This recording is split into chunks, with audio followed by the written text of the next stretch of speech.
बिस्मिल्लाहिर्रहमानिर्रहीम जी, अस्सलाम वालेकुम। हम सब देखने सुनने वालों को परफेक्ट न्यूज़ चैनल की जानिब से तोसी भट्टी का सलाम। नाज़रीन, गुज़िश्ता 7-8 सालों में मुल्क के जो हालात, जिस किस्म की कशमकश सियासी और जिस किस्म का एक इंतकामी सियासत का माहौल इस मुल्क के अंदर चल रहा है, उसे अगर हम गौर से देखें, उसका मुशाहदा करें तो ऐसे लगता है कि जैसे गुज़िश्ता 6-7 सालों में सारा सिस्टम मुल्क का और आवाम के तमाम मामला जो उनसे हैं वो सिमट कर जेलों के अंदर जो उनसे वो मुंतकिल हो चुके हैं। जी नाजरीन, हमारे मुल्क में जब से ये 2017 से सियासी रसाकशी में शदीद इजाफा हुआ और सियासी इंतकाम या सियासी मामलात के हवाले से बड़ी सियासी जमातों के मकबूल लीडर्स को जो उनसे वो जेलों में डालने का सिलसिला शुरू हुआ, तो उसके बाद से हमारे मुल्क का माहौल, हमारे मीडिया का माहौल सिर्फ यही रहा या यही एक जिसे आप कहें कि पिक्चर जो सी हमारे सामने, अवाम के सामने आती है और मुसलसल आ रही है कि जैसे सारे मामलात, सारे मसाइल, सारे हुकूमत का जो सिस्टम है वो सारा का सारा सुकड़ के जो है वो जेलों में मुंतकिल हो जाता है। नाज़रीन, जैसे कि आपको पता है कि साल 2017 में मुस्लिम लीग नून की हुकूमत थी और उस वक्त के वज़ीर आज़म मियाँ नवाज शरीफ साहब को जो है वो हुकूमत से हटाकर तो उनको गिरफ़्तार किया गया। उनके दीगर बहुत सारे लीडरान को, उनकी बेटी मरियम नवाज़ को अरेस्ट किया गया और जेलों में डाला गया। तो उसके बाद अगर आप मुशाहिदा करें उस वक्त से लेकर जब तक के नए वज़ीर आज़म साहब जेल में नहीं चले गए, तो उस वक्त तक का माहौल इसी तरीके से था कि जैसे मतलब है कि हर हमारा मामला, हमारी रिपोर्टिंग का, हमारे मीडिया की रिपोर्टिंग का हर एंगल, हर जो है वो जाविया, वो सिर्फ़ और सिर्फ जेल के अंदर कैदी और जेल का माहौल, जेल में क्या हो रहा है, जेल में क्या सहूलियात हैं, जेल में कौन आ रहा है, कौन मिल रहा है, क्या बातें हो रही हैं, उसके ऊपर ही सारा का सारा जो है वो निज़ाम और सारा सिस्टम और सारा मीडिया जो है वो गर्दिश करता रहा। बाकी सारी आवाम के मसाइल, बड़े जो गंभीर किस्म के मुल्की मसाइल हैं, वो सारे जो हैं वो पसे पुश्त जो है वो रख दिए जाते हैं। ये सिलसिला रहा। उसके बाद यानी कि साल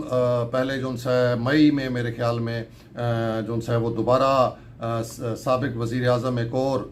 इमरान खान साहब को जो है वो अरेस्ट कर लिया जाता है, उनको जेल में डाल दिया जाता है, उनके साथियों को जेल में डाल दिया जाता है। तो उसके बाद से आप एक साल से आप अगर इसका मुशाहिदा करें हमारे इर्द गिर्द के माहौल का, हमारे मीडिया की रिपोर्टिंग का, हमारे सारे मामलात का, मुल्क के निज़ाम का, वो सब ऐसे लगता है कि सुकड़ कर सारा कुछ जो है वो डयाला जेल में जा चुका हुआ है। और हर हमारा जो एंकर है, हमारा जो मीडिया है, हमारे जो सहाफ़ी दोस्त हैं और हमारे जो वुज़रा हैं, हमारे जो हुक्मरान तबका है, वो सिर्फ़ एक ही बात के ऊपर जो है वो बात करता हुआ नज़र आता है। वही मामलात हैं, जेल के अंदर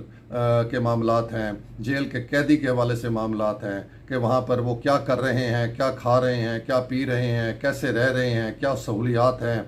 क्या उनको जो है वो उनके साथ सख्तियाँ की जा रही हैं, वो क्या कह रहे हैं, वो किसको मिल रहे हैं, ये सारा सिस्टम जो है। और अब तो इवन के जो अदालतें हैं वो भी जेल में मुंतकिल हो चुकी हैं और समात भी जो सी है वो ज़्यादातर जेल के अंदर से जो है वो की जाती है। तो ये सूरत हाल है। इसमें कहने का मकसद ये है कि ठीक है, जो अवामी मकबूल लीडर्स होते हैं, उनके साथ जो उनके वोटर सपोर्टर्स होते हैं, उनका एक जज्बाती लगाव होता है, एक एफिलिएशन होती है और वो भी जो उनसे वो चाहते हैं कि उनके लीडर के साथ या उनके लीडरान के साथ जो कुछ जेल में बर्ताव हो रहा है या वो वहाँ से क्या मैसेज दे रहे हैं, वो चीज़ें अवाम तक पहुँचे। लेकिन इसका ये मतलब नहीं होता कि आप मुल्क के जो इतने मुश्किल हालात से गुज़र रहा है, इतने माशी चैलेंजेस इसको दरपेश हैं, उन सारों को छोड़कर आप जो है वो एक ही एंगल को और एक ही मामले को सिर्फ अपनी रेटिंग बढ़ाने के लिए जो है वो उसको पकड़ लें और उसी के ऊपर जो है फोकस कर लें। जबकि नाज़रीन, आज हम जो बात करेंगे वो बड़ी अहम तरीन बात है और जो असल मामलात हैं जिसके ऊपर हमें जो है अब चीज़ें बड़ी क्लियर होती नज़र आ रही हैं और बहुत से जो से हैं वो वुज़रा जो से हैं, हुकूमती वुज़रा जो से हैं, वो ऐसी स्टेटमेंट्स जो सी है वो दे रहे हैं जो कि एक जिसे आप कहें कि बहुत ही बड़ी स्टेटमेंट्स हैं और उस स्टेटमेंट से वाज़े होता है, उस स्टेटमेंट से बेसिकली वो स्टेटमेंट्स घट हैं, अपनी जो गलतियां कोताहियां जो जुराइम हैं उनका इतराफ़ है, जो गुज़िश्ता 30-40 सालों 50 सालों के साथ से जो उनसे ये इस मुल्क और इस मुल्क के अदारे के साथ जो कुछ किया जा रहा है और जिस नहज पर ये अदारे पहुँच चुके हैं, उनके हवाले से उनकी बर्बादी या उनको जिसे कहें कि इंतहाई बुरे हालात में पहुंचाने के हवाले से जो उनसे वो अहम इतराफ़ जो उनसे वो सामने आ रहे हैं। और उसके जो उनसे उस इतराफ़ के पेश नज़र जो उनसे उसके हल के हवाले से भी जो वज़रा का बयान है वो भी बड़ा ही हैरान कुन और मायूस कुन किस्म का बयान जो उनसे वो सामने आया है, उसके ऊपर हम आज बात करेंगे। नाजरीन, आज से कुछ दिन पहले वफाकी वज़ीर तवानाई अवैस लगारी साहब ने असम्बली के फोरम पर एक बहुत ही पुरजोश किस्म की और एक मैं समझता हूँ पूरे सिस्टम को हिला देने वाली जो उनसी है वो स्पीच की है, जिसके ऊपर बहुत जो उनसे वो बहस होनी चाहिए, उसको बड़ा फोकस करना चाहिए, उन मामलात को बड़े जिसे कह डीपली देखने की ज़रूरत है। लेकिन हैरान कुन बात है कि उस स्पीच को बिल्कुल ही जो उनसे कहीं पर भी किसी मीडिया के अंदर, किसी मीडिया फोरम के अंदर उतना डिस्कस नहीं किया गया जितना वो करने का जो उनसे वो उसका लेवल था। वो नाज़रीन, उस स्पीच में उन्होंने इतराफ़ किया है, उन्होंने बहुत बड़ा इतराफ़ किया और ये मेरे ख्याल में बहुत कम होता है कि हकूमती कोई वज़ीर जो उनसे और इतना अहम वज़ीर वो इतने बड़े इतराफ़ जो उनसे इतना बड़ा इतराफ़ वो आवाम के सामने असम्बली के फोरम के ऊपर करें। तो नाज़रीन, ये उन्होंने बताया है कि हमारा जो ये अब चूँकि तवानाई के वज़ीर हैं तो वो अपने उस अदारे के हवाले से जो उनसे वो बात कर रहे हैं, वो बता रहे हैं कि हमारा जो डिस्ट्रीब्यूशन निज़ाम है मुल्क का, जो तरसील का निज़ाम है, बिजली का जो तरसील का निज़ाम है, वो गुज़िश्ता कई सालों से सियासी और एडमिनिस्ट्रेटिव नाअहली की वजह से बिल्कुल बर्बाद हो चुका है, बीमार हो चुका हुआ है। ये बहुत बड़ी स्टेटमेंट है नाजरीन, और इसमें वो बता रहे हैं कि ये इसकी जो बर्बादी है इस अदारे की, उसमें खुद सियासी जो हुक्मरान हैं वो भी इसके अंदर मुलव्वस हैं और साथ एडमिनिस्ट्रेटिव जो लोग हैं वो भी इसके अंदर पूरे के पूरे मुलव्वस हैं। और उन्होंने बड़े इंकशाफात इस हवाले से किए हैं। उन्होंने बताया है कि इस बर्बादी के अंदर तमाम जो सियासी जमातें जिन्होंने हुकूमतें की हैं वो मुलव्वस हैं, साथ जो उनसे हैं इस अदारे के चेयरमैन से लेकर बोर्ड मेंबरान, चीफ एग्जेक्टिव्स, सुपरिटेंडेंट इंजीनियर्स, एक्सियंस, एसडीओज और इवन के जो मीटर रीडर तक का अमला है वो इस सारी बर्बादी के और इसको बीमार करने के अंदर पूरे तरीके से मुलव्वस है।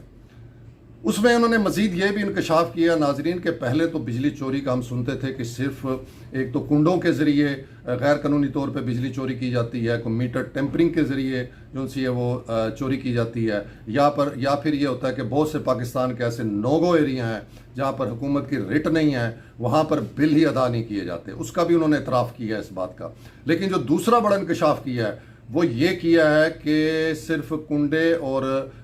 ये बिल अदा करने वाला मामला तो एक साइड पे रह गया, अब इस पैमाने के ऊपर बिजली और इस धड़ल्ले से और इस जोर और ताकत के साथ बिजली चोरी हो रही है जिसकी मिसाल नहीं मिलती। जो उन्होंने बताया कि तकरीबन मुल्क में 28,000 गैर कानूनी ट्रांसफार्मर जो उनसे वो इंस्टॉल है। 28,000 गैर कानूनी ट्रांसफार्मर्स का मतलब है कि लाखों लोगों को बिजली जो सी है वो उन ट्रांसफार्मर के ज़रिए जो सी है वो गैर कानूनी तौर के ऊपर वो फराहम की जा रही है, जिसकी कोई बिलिंग नहीं हो रही, जिसकी कोई रेवेन्यू, कोई जो सा उसका वाजबा जो से है वो नहीं दिए जा रहे। ये बहुत बड़ा इंकशाफ है। और फिर इन्होंने ये भी बताया है कि उनके अपने इलाके जो फोर्ट मनरो का इलाका है उसमें भी जो सा 95% जो है वो लाइन लॉसेस थे, बिजली चोरी हो रही थी। और फिर यहाँ पर उन्होंने बताया है कि उन्होंने पूरे तरीके से इस मामले को, क्योंकि वो खुद उस इलाके से बिलोंग करते हैं, तो उन्होंने इसकी पूरी अपनी जिम्मेदारी ली और पूरी स्ट्रगल करके आज उन्होंने वो 95% जो बिजली चोरी का अमल था उसको ख़त्म कर दिया है और 100% जो है वहाँ पर अब बिजली फराहम भी हो रही है और पूरे तरीके से रेवेन्यू भी कलेक्ट हो रहा है। तो ये नाजरीन अब देखें ना, इसमें वो कह रहे हैं कि ये अब जो सिस्टम बना हुआ है 700 अरब जो है वो इसका लॉस जा रहा है ये वापडा का। तो इसको मज़ीद अब बढ़ाना जो है, इसको मज़ीद बर्दाश्त करना अब जो है वो हुकूमत या इस मुल्क के जो है उसके ऊपर बर्दाश्त से बाहर है। तो इसको जो है हर सूरत में कंट्रोल करना होगा और इसका वाहिद हल है हुकूमत की रिट ऑफ गवर्नमेंट। तो नाजरीन ये देखें, ये अब खुद वुज़रा बोल रहे हैं, वुज़रा आपको बता रहे हैं कि ये मुल्क को, इनके अदारों को जो है वो किस तरीके से बर्बाद करके, इनको लूट के, करप्शन करके इस जो है वो नहज पे ले जाया गया है कि अब उनको चलाना जो है, उसके मामलात को संभालना जो है वो ख़ुद हुकूमत के लिए एक बहुत बड़ा मसला बन चुका हुआ है। और ये इसमें वो बड़े वाज़े कह रहे हैं कि तमाम सियासी जो जमातें हैं जिन्होंने हुकूमतें की हैं गुज़िश्ता 50 साल में, 60 सालों में, ये सारे उसके ज़िम्मेदार हैं। अब किसने ज़्यादा की है, किसने घट की है, ये एक अलहदा सवाल है कि जिसने ज़्यादा हुकूमत की है, जो ज़्यादा अरसा हुकूमत के अंदर रहा है, उसकी ज़िम्मेदारी या उसका जुर्म जो उनसे इस हवाले से वो ज़्यादा बनता है। तो ये नाज़रीन एक वज़ीर ने एक इतराफ़ जुर्म किया है, अपनी नाअहली, अपनी जो सी गैर ज़िम्मेदाराना जो मामलात हैं उसका असम्बली के फोरम के ऊपर इज़हार किया है, जो कि इंतहाई मैं समझता हूँ उन्हें अप्रीशिएट करना चाहिए। यही खुद एहतसाबी जब तक हुकूमत के अंदर, हुकूमती वुज़रा और मशीरान के अंदर नहीं आएगी, उस वक्त तक इस मुल्क का सिस्टम जो है वो ठीक नहीं हो सकता। इसी हवाले से दूसरा एक स्टेटमेंट अभी ईद के मौके पे ही कल वज़ीर ख़जाना साहब का जो है वो सामने आया है। कमालिया में शायद वो कोई प्रेस से खिताब कर रहे थे। तो अब उन्होंने जो वज़ीर एनर्जी ने सूरत हाल पेश की है, जो बताया कि अदारे किस तरीके से जो है वो बर्बादी की जानिब चल रहे हैं और कितना जो है वो नुकसान कर रहे हैं, और उसका उन्होंने हल बताया है कि उसका हल जो है वो रिट ऑफ गवर्नमेंट है। सबका इकट्ठा होना है, तमाम सूबाई हुकूमतों को और फेडरल हुकूमत को बैठ के इसका जो है वो हल निकालना है। ये तो समझ आती है, लेकिन जो वज़ीर ख़जाना साहब फरमा रहे हैं वो कतई समझ से बाहर है। वो फरमाते हैं कि अब इन अदारों और इस बिगड़ती हुई जो सूरत हाल है अदारों की और इस मुल्क की तरक्की के जो मामलात हैं, उसका सिर्फ एक ही हल है, और वो हल ये है कि तमाम अदारों को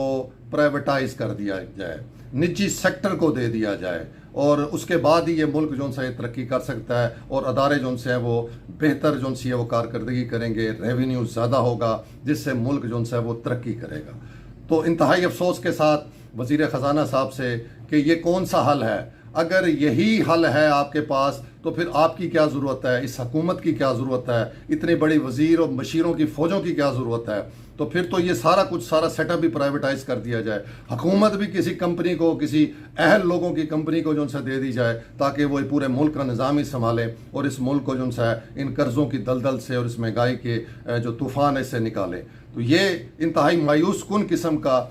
हल बताया है वज़ीर ख़जाना साहब ने, कि जिससे ये साबित होता है कि वो अहलियत नहीं रखते इस मुल्क के और मुल्क के अदारों को ठीक करने के हवाले से, इसको इस मुश्किल के हालात में से निकालने के हवाले से। इस बयान का ख़ुद हुकूमत को नोटिस लेना चाहिए, और इसके ऊपर पीपल्स पार्टी ने भी बड़ा सख्त रद्द-ए-अमल दिया है और कहा है कि ये कतई मुनासिब नहीं है कि तमाम अदारों को जो है वो आप निजी सेक्टर के हवाले कर दें। तो ये कोई हल नहीं है, इससे बहुत बड़े मसाइल पैदा होंगे, बेरोज़गारी बड़े पैमाने के ऊपर जो है वो पैदा होगी, और भी बहुत सारे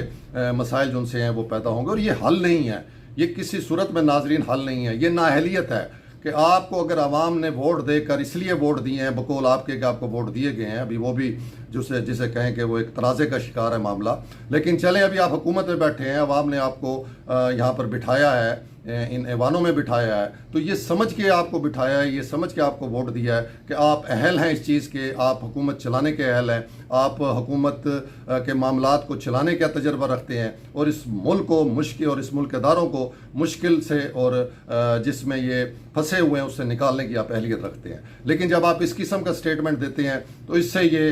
पिक्चर सामने आती है, ये चेहरा सामने आता है हुकूमत का कि हुकूमत बेबस है, हुकूमत के पास सिवाय इसके कोई और चारा नहीं है कि वो सारा सिस्टम, सारे अदारे जो से उठा के प्राइवेटाइज कर दे और ख़ुद आराम से बैठ के जो है वो ऐवानों के अंदर जो है वो अपनी मौजें करे। तो ये कोई हल नहीं है, ये नहायत मायूस कुन किस्म का जो है वो स्टेटमेंट है, और इसके ऊपर हुकूमत को गौर करना चाहिए। जो वज़ीर तवानाई एनर्जी ने जो स्टेटमेंट दी है वो बिल्कुल एक माकूल स्टेटमेंट है, कि ये रिट ऑफ गवर्नमेंट का मामला है, गवर्नमेंट को अपनी रिट कायम करनी पड़ेगी, गवर्नमेंट को अपने मामला सीधे करने पड़ेंगे, गवर्नमेंट को अपने दीगर मामला, दीगर सियासी रसाकशी को छोड़कर और दीगर चीज़ों को छोड़कर जो है वो मुल्क के मामला, मुल्क के मसाइल के हवाले से अपना फोकस करना पड़ेगा और इन अदारों को प्राइवेटाइज करने के बजाय अपनी अहलियत, अपनी काबिलियत और अपनी पॉलिसीज़ के तवस्सुत से जो है इनको मुश्किल से निकालना पड़ेगा। तो नाज़रीन, एक तो ये था एक नेशनल सतह के ऊपर जो मामला चल रहे हैं और इसी का जो रिफ्लेक्शन है वो हमें नीचे भी नज़र आई। कल यहाँ भावलपुर में एक प्रेस कॉन्फ्रेंस जो सी है वो डिप्टी कमिश्नर ऑफिस में जो है वो मुनक्कद की गई, जिसमें डिप्टी स्पीकर सूबाई असम्बली जो है वो ज़हीर इकबाल चन्नड़ साहब भी मौजूद थे और MPA डॉक्टर राना तारक साहब भी मौजूद थे। वहाँ मीडिया को जो है वो ये सफाई सुथराई और वेस्ट मैनेजमेंट के हवाले से ब्रीफिंग दी गई। नो डाउट बहुत अच्छा निज़ाम था, बहुत अच्छा सिस्टम था और बहुत अगर मैं सिर्फ भावलपुर की बात करूं, जो मैंने देखा है खुद, तो बहुत ही सफाई सुथराई के बहुत अच्छे इंतजाम किए गए थे। और ये पहली दफ़ा नहीं है, ये पहली दफ़ा नहीं है। ये जब से वेस्ट मैनेजमेंट कंपनी 2000 मेरे ख्याल में 12 या 13 में शहबाज शरीफ साहब ने इसका आगाज़ किया था, उस वक्त से जो सफाई सुथराई के मामला है शहर के अंदर, ख़ास तौर पे ये ईद उल अज़हा के मौके पर जो मामला होते हैं उसमें बहुत बेहतरी आई है, बहुत साफ़ सुथरा शहर जो है वो रहता है। तो ये क्रेडिट जो है ये वेस्ट मैनेजमेंट को जाता है और नो डाउट हुकूमत जो सी है उसने भी बड़ा इसके ऊपर फोकस किया हुआ था, मरियम बीबी ने बड़ा फोकस किया हुआ था। तो ये बहरहाल सराहना चाहिए और उनको शाबाश देनी चाहिए। लेकिन उस प्रेस कॉन्फ्रेंस में नाजरीन एक सहाफ़ी ने DC साहब से, डिप्टी कमिश्नर साहब से सवाल किया, बल्कि उनको मुतला किया कि बहुत ज़्यादा जो है वो महंगाई में मसनूई तौर पर इजाफा हुआ है। जो दुकानदार हैं, जो ताजरान हैं, उन्होंने मसनूई कीमतें जो सी हैं उसमें इजाफा किया हुआ है और आवाम जो सी है वो बड़ी सख्त परेशान है। अच्छा, अब इस सवाल के ऊपर जो डिप्टी कमिश्नर साहब ने जवाब दिया वो इंतहाई हैरान कुन जवाब था और मायूस कुन जवाब था। उन्होंने कहा कि जी हम क्या कर सकते हैं, हम तो सिर्फ जुर्माने कर सकते हैं, हमने लाखों रुपए जुर्माना किया है, हमने जो है वो इतने मुकदमे दर्ज किए हैं, लेकिन ये अब हमारे अकेले का काम नहीं है, ये अब आवाम को चाहिए कि आवाम जो है ऐसे दुकानदारों का जो है वो एहतसाब करे और उनका बाइकआउट करे। कमाल की उनकी तोजी और लॉजिक है कि अवाम को चाहिए कि उनका, बेशक ठीक है अवाम को शऊर होना चाहिए, अवाम को भी एहतसाब करना चाहिए ऐसे अनासर का, लेकिन डिप्टी कमिश्नर साहब अगर